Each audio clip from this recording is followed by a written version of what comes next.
this video will probably contain spoilers. If you haven't seen the movie yet, you've been warned. I know movie reviews aren't normally my thing, but I thought now that I'm something of a FNAF expert, I thought we'd sit down and have a little talk about it. This is a movie that I've actually been quite keenly anticipating. It's not often that something comes out in the cinema that I'm like, no, I really, really want to go and see this, but I really wanted to see this. And I am by no means an expert. That was a joke. But I guess I kind of do a lot of FNAF stuff now, so I thought, oh, why don't we sit down and have a talk about it. Been a lot of discussion going on about this, some mixed reactions, things here and there. So I thought, yeah, I'll give my brutally honest take that no one asked for. Welcome to the Wolfy Playz channel. So the movie itself, honestly, it was pretty good. I actually really enjoyed it. I wouldn't necessarily say I had high or low expectations going into this. I would normally not have the highest hopes for a video game adaptation. And I'll immediately say this in defense of the film. I think people underestimate just how difficult it is to adapt a video game into a movie and make it halfway decent. It's not an easy thing to do. But I guess I just went into this just thinking, just sheer curiosity. Like, this is something that if you're like me and you've enjoyed FNAF over the years, you've just been wondering what this would look like, how it would play out. Overall, I was pretty happy with it. I'm not going to sit here and tell you it was a cinematic masterpiece. There were definitely things that could have been done better. But overall, I will say this right off the bat. This is a fan service film. This is not something that was made for the average cinema goer. This movie was a love letter to people who like FNAF. And I think, I mean, you can think whatever you want about that. I think in today's market, that's fine. I've seen more than my fair share of films that have tried to do the complete opposite, where instead of catering it towards their core loyal audience, instead they bend over backwards to try and pander to an audience that they never had. And then the film bombs at the box office, and then they're sat there on Twitter the next day going, huh? Was it scary? No. No, it wasn't. No. I make no mistake about it. I did not go into this film thinking it was actually going to be scary. There were a few little like jump scares in that here and there, but I'd like to think not many people went into this thinking it was going to be genuinely terrifying. Honestly thought this was going to be a scary film, then bruh. But it was definitely something that was made pretty much purely with the fans in mind. And looking back on it now, kind of objectively, I can see where that makes the film a bit hit or miss. You could go into this film and come away really disappointed or feeling amazing, and it's pretty much purely hinged on how much you know about FNAF. If you've never heard of FNAF, if you don't know anything about it and you go in and watch this, you could be left scratching your head quite a lot and thinking like, what on earth am I watching? But if you're someone who's actually followed the franchise and you enjoy the franchise and you have at least, I would say, a basic understanding of the story and the lore and how it all works, you will probably enjoy it. As far as what I liked about the film, I thought it looked incredible. The sets looked great. The animatronics nailed it. I really don't think they could have done the animatronics any better. I thought the cast was pretty solid. I mean, bear in mind while I'm saying all of this, I'm no, master movie reviewer. I'm quite easily pleased when it comes to stuff like this. I can watch something that's fairly basic and doesn't have much substance and still come out of it thinking, oh, that was pretty good. Probably why I don't do movie reviews. I'm very easily pleased. No, I thought the casting was good. Nice to see some cameos from YouTubers in there. And this is another thing where I maybe want to highlight how it is very much a fan service kind of thing. The cinema that I watched it in just absolutely erupted when MatPat came up, and then again when Corey came up. Apparently Mark was supposed to be in it as well, but I think, correct me if I'm wrong, I think he's busy doing Iron Lung. I'm gonna have to give that a watch when it comes out. I might be wrong on that, but I'm being told that Mark was supposed to be in it as well, but then he wasn't, so. But I'm thinking like, okay, imagine you know nothing about FNAF, you're not into YouTube, you have no idea who Corey Kenshin is, you have no idea who MatPat is. I can imagine you going into a cinema and then the place just explodes when those two come on screen, and then you're just sitting there like, what'd I miss? I think that's fine. I don't think we get enough of shit like that. The MatPat one caught me off guard, I have to say. He had us in the first half, I'm not gonna lie. Awesome to see the cameos in there. I thought Hutchison was good. And I mean, Matthew Lillard, Shaggy. I mean, we love Shaggy. I will watch anything with him in it. Like, come on. We like Shaggy. And considering the character they gave him as well, like, dude, I was so excited when I heard about that. And this could maybe segue into my first criticism, or like my main criticism. I wanted to see so much more of him. Like, don't get me wrong, I've heard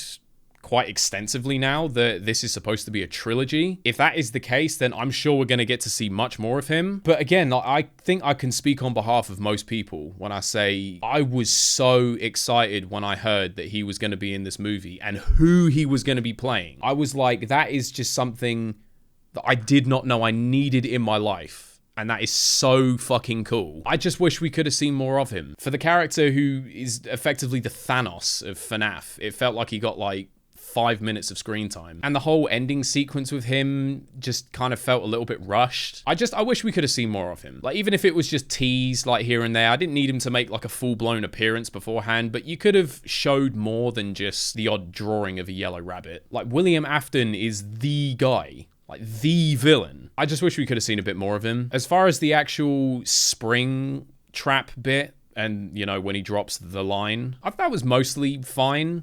I know a lot of people are complaining about the spring lock bit. Listen, it was a PG-13 film. They had to hold back a little bit. I know quite a few of us probably wanted to see blood and guts flying everywhere, and yeah, that was never going to happen, unfortunately. But I thought it was, looking back on it, I thought it was fine. As far as when he drops the line, I think, again, this is going to be so nitpicky. I thought maybe it would have been cooler if instead of him saying the line and then putting the mask on, instead it happens, he puts the mask on, gets dragged away by the other animatronics, and then when they throw him in the back room and he's just sitting there twitching, dying in the corner, and then they're like going to close the door, then it kind of zooms in on him, then he says the line. That's a nitpick. I'd say the only other main criticism I have is I thought the animatronics were great, and I'm really on board with this kind of approach that they were going, where they are these kind of gentle giants who don't actually want to hurt anyone, but they're kind of puppeteered to do so. I just wish we could have seen more of them in action, like when they go bad. Like, especially that one night where, you know, Mike falls out with Abby and then she starts scribbling his face off of all the drawings. You knew as soon as you saw that, as soon as he left for work that night, he was gonna get his shit kicked in. I just wish we could have actually seen that happen. I'm not trying to sound too sadistic about it. I wanted to actually see the animatronics beating the shit out of him. And then maybe you could have it where when he's like lying on the floor, like beaten to within an inch of his life, you could then have like Springtrap come in and then drag him away. And then, you know, take him away to the room and put him in the chair with the mask and everything. And rather than having him like in the dream sequence and then like the kids are the ones taking swipes at him. Again, it's not like a major thing. It's kind of a nitpick, honestly. Those I would say are my two main things. I wish we could have seen more of Afton, and I wish we could have seen more of the animatronics, like when they go bad. Like, I know you get that whole thing with the guys that break in. Like, that was cool. There's nothing against Peter Malark. I wanted to see him get slapped around a little bit as well. But really, I think my criticisms kind of end there. Other than that, it was pretty solid. Like I said, it looked incredible. The story is a bit different. I know that's something that a lot of people have been talking about, how it doesn't really follow the lore. I think that's been done on purpose. I mean, no shit. Or it was an accident. Like, no. Okay, let me reword it. And I might be barking up the wrong tree here, but I can kind of understand where they feel like they might need to chop and change things a little bit. Because, I mean, let's say hypothetically, this is going to be a trilogy. There's going to be 3 films. They've got to somehow vacuum pack the events of, like, at least 6 games into 3 films. So there's going to have to be some vacuum packing, do you know what I mean? And they might have to chop and change a few things to kind of make it work. That being said, that might not be the case at all. Unless I'm sorely mistaken, I'm pretty sure Scott wrote this film. I don't think it's like someone else has taken over and decided, oh, we're going to change this, this, and this. I think Scott still wrote this. I don't know, maybe they saw this as kind of a blank canvas and kind of used it as an opportunity. Like, okay, well, how about if we wanted to retell the story, how would we do it? Or kind of, you know, like how you have the Marvel comics and then the Marvel Cinematic Universe, and there are quite clear differences between the two. I don't know, maybe they're going for something like that. That being said, the changes that have been made are quite significant. For one thing, Michael Afton as a character, it seems has just been kind of retconned. Like, it seems like he's just not even a thing anymore. Because wasn't that what it was in the original story? That Michael Schmidt is actually Michael Afton. And the reason the animatronics try and kill him in the first game is because they mistake him for William. He's supposed to be William Afton's son. And the animatronics mistake him for William, and that's why they attack him. That's, you know, no longer the case. And now instead you've got Vanessa, who I presume is the same Vanessa who's eventually going to go on to become Vanny, is now William's daughter. That's...